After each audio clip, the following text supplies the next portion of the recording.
Hey y'all, welcome to Back Porch Cooking and Reminiscing. I'm Roger, and I sure am glad to have y'all here with us watching today.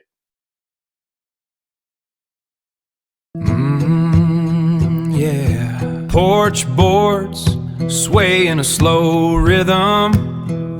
Got the screen door sighing a low hum. That old wood stove is cooking something good. Smell of bacon filling up the neighborhood.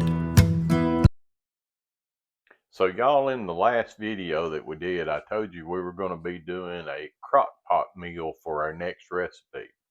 And what we're going to be doing is called blessing soup. Now, it's something that you can do in your crock pot. It does take a little while to finish it out because of the beans having to cook and everything, but we're going to show you how to do it. And now, not really sure why it's called blessing soup. We'll try to do a little research and see if we can find anything on it as to why they call it that. But so I'm gonna get started making this and let y'all see how you do it. It's actually pretty simple. But it's got beans, it's got ham, it's got peppers and onions and a few other things. So we're going to show you exactly how to make it. So we got our crock pot here. I put 1 quart of water in our crock pot, and we're going to put our beans in there. And this is just a combination of white beans and pinto beans, but you can put as many beans in there as you want to. Now, we did soak these overnight, so they've been soaking. Now they've been drained and rinsed. And so we're just going to pour those beans right into that water. And then we're going to put another quart of water in on top of that. So we're doing 2 quarts of water all together. And we're going to do a little salt. Of course, y'all know beans, you got to salt beans 2 or 3 different times. So, um, you know, and we're going to put some pepper in there. All right. Now, what we're going to do next is we're going to cook these beans on high for 2 hours. And then we'll put the rest of the ingredients in there. So we're done for right now. We just need to cook our beans. All right, guys, so our beans have been cooking on high for 2 hours here in the crock pot. So now it's time that we're going to add our other ingredients to it. So we have got 1 large onion chopped. Okay, and then we've got some red bell pepper, and y'all know I'll give you the amounts of everything and the directions in the um, description. And we've got some chopped carrots and celery.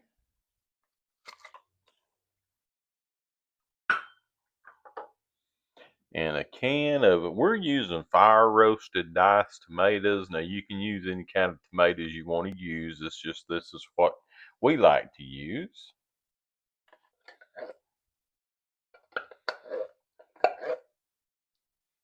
All right. And some granulated garlic. You can use fresh garlic if you want to, but we're just going to use the granulated. And last ingredient is some cubed up ham. All right, and that's everything that we're putting in the soup. And again, you know, after it gets cooked, taste it for your salt and pepper content. Oh, nope, not the last thing we're putting in the soup. Almost forgot our chicken broth. All right.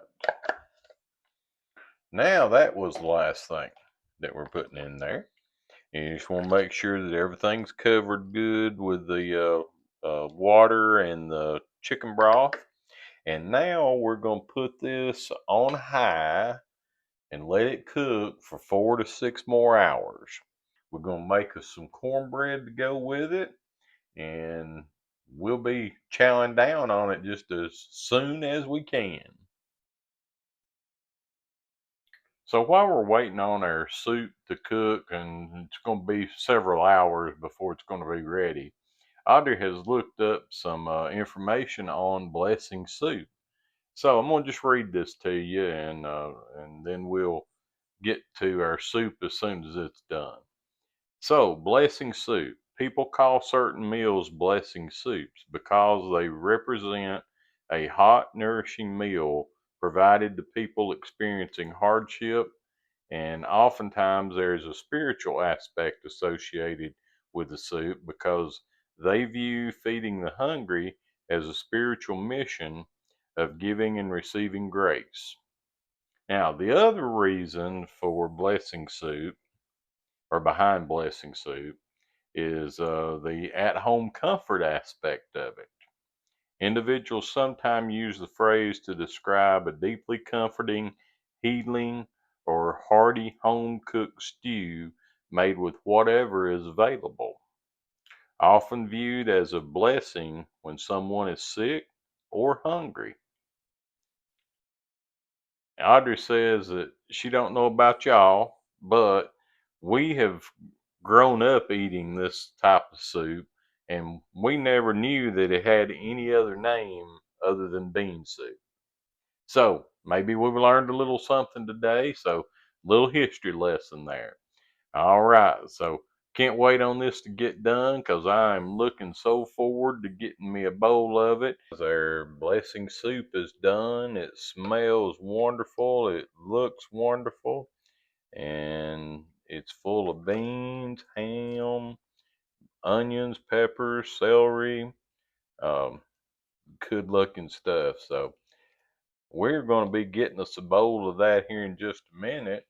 But I also want to show you we've got us a nice big pan of cornbread to go with it. And now for the cornbread, if y'all haven't seen my cornbread recipe, we've got a video of how we make cornbread. So I'll put a link to that video in the description so y'all can go to that and get our cornbread recipe. My personal opinion, it's one of the best cornbread recipes that I have ever tried. All right, guys, so we're going to get us a bowl of this blessing soup, get us some cornbread to go with it, and give it a taste. So here's our blessing soup with a good piece of cornbread in it. And Audrey also cooked some turnip greens with fresh turnips in them. And so we're going to have those to go along with our beans and cornbread. And so I think this is going to be delicious. And we're going to let it cool for just a minute. And then we're going to get us a bite and see how it is. We'll tell you that at the end, once we got our soup finished, we did go back and put a little more salt, a little more pepper, and we also added a little bit of onion powder and some garlic powder to it. So that's something that you may want to do, you may not want to do, totally up to you. Just put enough in there to get the to taste the way that you want it to taste.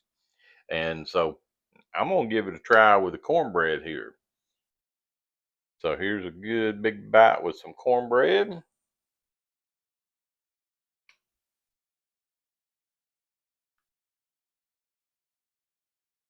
Guys, that's some good soup and cornbread right there.